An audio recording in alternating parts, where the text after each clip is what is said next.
English short stories. The unwritten rules of talk. Mr. Harrison stood by the whiteboard, tapping his marker against the glass to get the class's attention. He had just circled the phrase, "What's up?" on a student's essay draft with a bright red pen. The teacher explained that many expressions in the vernacular are common in conversation, but rarely appear in formal writing. He emphasized that while everyday slang connects us with friends, it loses its power when we are trying to construct a serious, academic argument.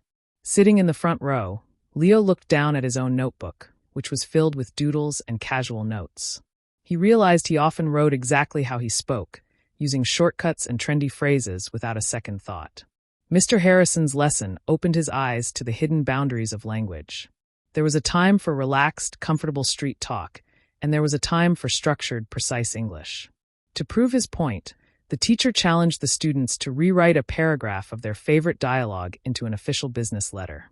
The classroom instantly filled with the sound of flipping pages and quiet murmurs as everyone tried to translate their casual thoughts.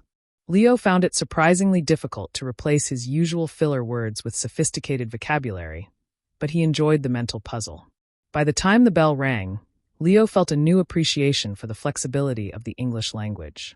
He understood that avoiding vernacular in his essays did not mean his everyday voice was wrong.